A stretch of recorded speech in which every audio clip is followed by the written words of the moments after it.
হরে কৃষ্ণা, রাধে রাধে। আজ আমরা এইখানে শ্রী পর্বত গড়িয়া মঠে সমাবেত হয়েছি কিছু ভাগবত কথা পরিবেশন করার উদ্দেশ্যে।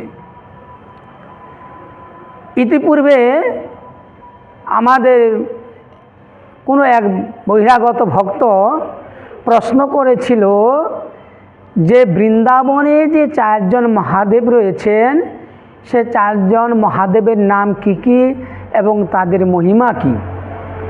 তো সে সম্পর্কে আমরা ইতিপূর্বে শ্রবণ করেছিলাম কামেশ্বর মহাদেব এবং চাকলেশ্বর মহাদেবের বিষয়ে।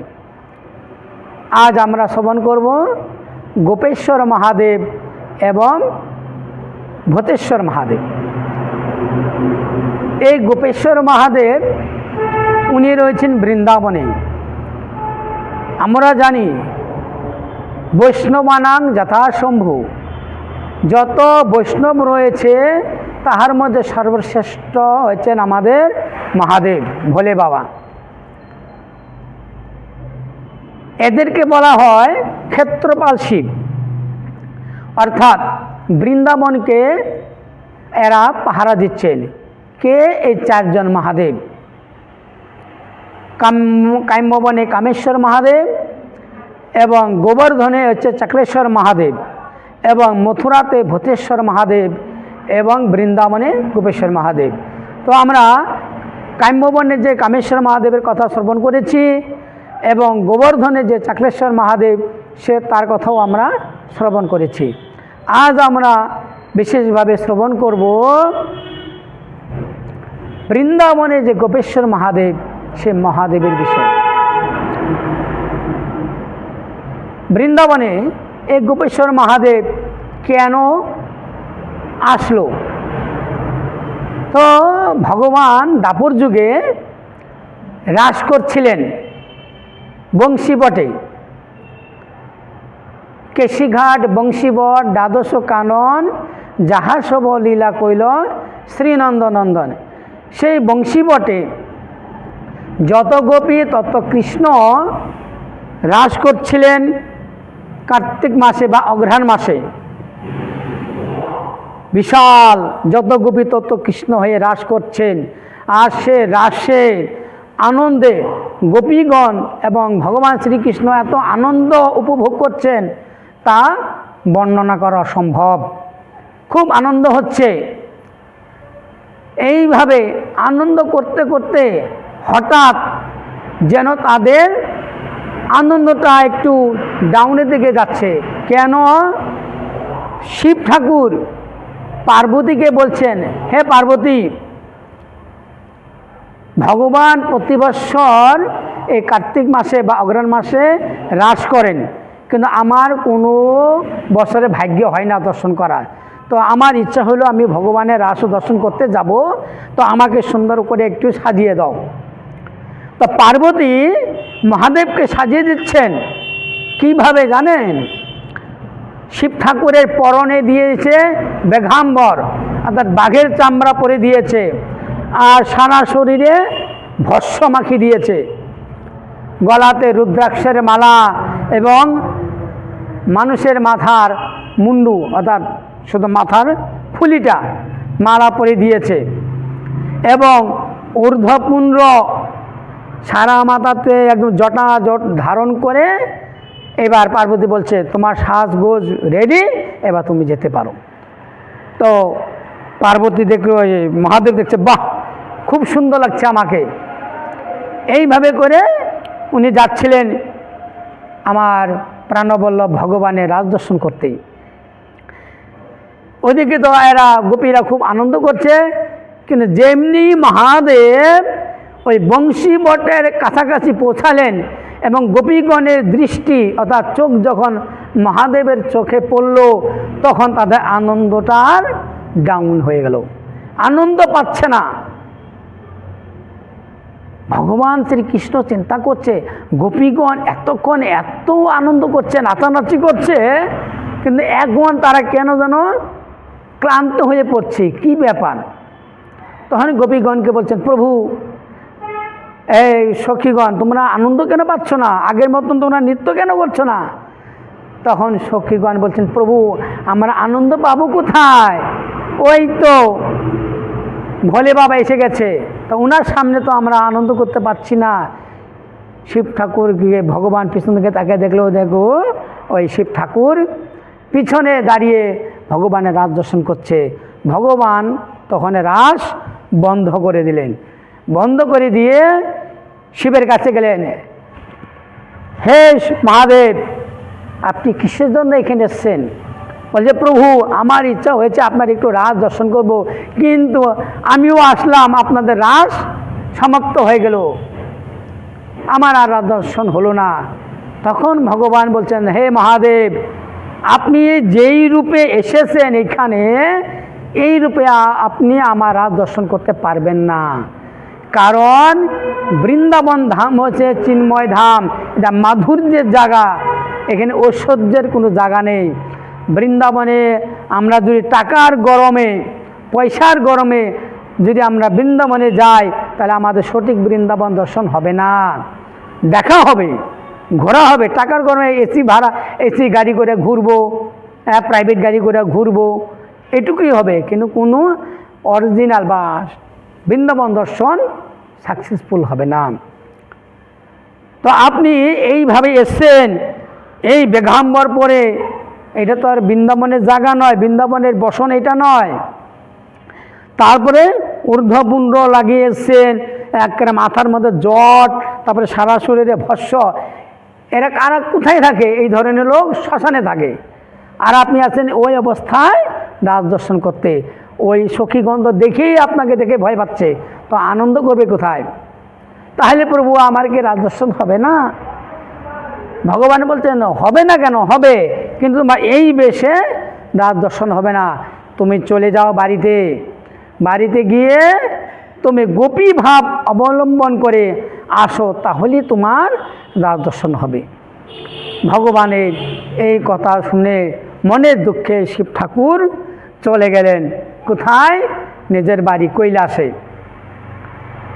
আর এদিকে তো পার্বতী অপেক্ষা করে আছেন, কখন আমার স্বামী আসবে, তার মুখে ভগবানের কেমন রাস করলেন সেই কথাগুলো শ্রবণ করব। দূরে থেকে দেখতে পেলেন মহাদেব আসছেন, কিন্তু আনন্দ নাই মনে, মনে খুবই দুঃখ।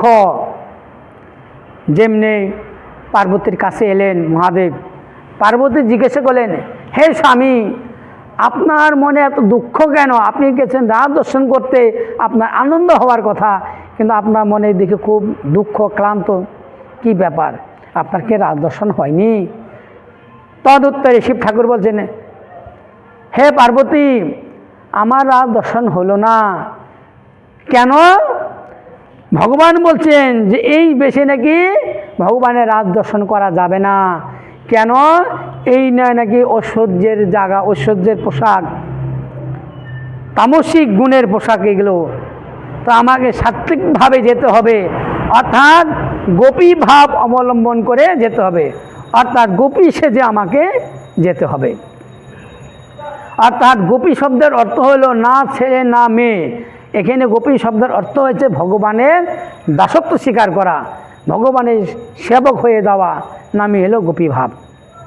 তো তুমি গোপী ভাব অবলম্বন করে আছো, তো তুমি এক কাজ করো, হে পার্বতী আমার এগুলো সব খুলে দাও, খুলে দিয়ে আমাকে সুন্দর করে গোপী সাজিয়ে দাও। মহাদেবের কথা অনুযায়ী পার্বতী কি করলেন? শিব ঠাকুরের যে বসনে যে বেঘাম্বর ছিল, সে বেগম্বর খুলে দিয়ে একটি সাদা রঙের ধুতি পরিয়ে দিলেন। যেখানে গলার মধ্যে সর্প ছিল, সেখানে একটি সাদা কাপড়ের উত্তরীয় পরিয়ে দিল। গলায় ছিল রুদ্রাক্ষের মালা, আর সেইখানে পরিয়ে দিল তুলসী মালা। আর যেখানে ছিল একদম জটাধারী, সেই জট টট কেটে কুটে দিয়ে একটু টিক্কি রেখে দিল আর মুন্ডন করে দিল। যেখানে ছিল ঊর্ধ্বপুণ্ড, এই ত্রিপুণ্ড, সেখানে করে দিল ঊর্ধ্বপুণ্ড।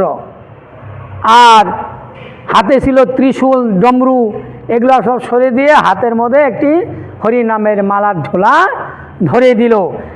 আর সুন্দর করে একটি লাল পায়রা শাড়ি শিব ঠাকুরকে পরিয়ে দিয়েছে। শিব ঠাকুর ঘুমটা টুমটা দিয়ে রেডি। পার্বতী বলছেন এইবার তুমি যাও, তোমার সাজগোজ এবার কমপ্লিট, তোমাকে সুন্দর গোপী লাগছে, এবার তুমি যেতে পারো। শিব ঠাকুর তাও একবার আয়নাতে দেখলো নিজেকে, না দেখলো খুব সুন্দর লাগছে, সাদা শাড়ির, তার মধ্যে লাল পাইর, তার মধ্যে কত সুন্দর আমাকে সাজিয়ে। আর আগে তখন দেখা গিয়েছিল একটা ভূতের মতন, শ্মশানে যখন ভূত থাকে ভূতের মতন দেখা গিয়েছিল, মানে এখন এত সুন্দর লাগছে, খুব ভালো লাগছিল।